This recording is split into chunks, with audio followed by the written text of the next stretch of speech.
Praise the lord. August 30 తేదీ 2024. ఈరోజు దేవుడు బలపరచు వాక్యము, సమస్త జనము కంటే ఎక్కువగా నీవు ఆశీర్వదింపబడుదువు. ద్వితీయోపదేశకాండము 7వ అధ్యాయం 14వ వచనం.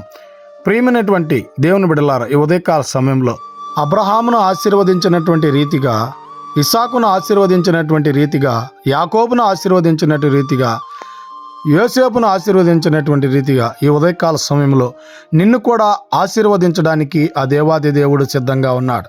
అయితే ఆ యేసుక్రీస్తు ప్రభుల వారి మీద మనము ఎప్పుడైతే నమ్మకం ఉంచుకుంటామో, ఎప్పుడైతే విశ్వాసం ఉంచుకుంటామో, ఎప్పుడైతే ఆయన యందు భయభక్తులు కలిగి జీవిస్తామో, అప్పుడు నువ్వు కూడా అలాగున ఆశీర్వదింపబడతావు. కనుక ఇకనైనా ఆ యేసుక్రీస్తు ప్రభుల వారి మీద మనం నమ్మకం కలిగి, విశ్వాసం కలిగి, భయభక్తులు కలిగి మనం జీవించేటువంటి వారంగా ఉండాలని కోరుకుంటూ ఈ దిన వాక్యం ద్వారా దేవుడు మనలందరినీ బలపరిచి దీవించును గాక. ఆమెన్. God bless you.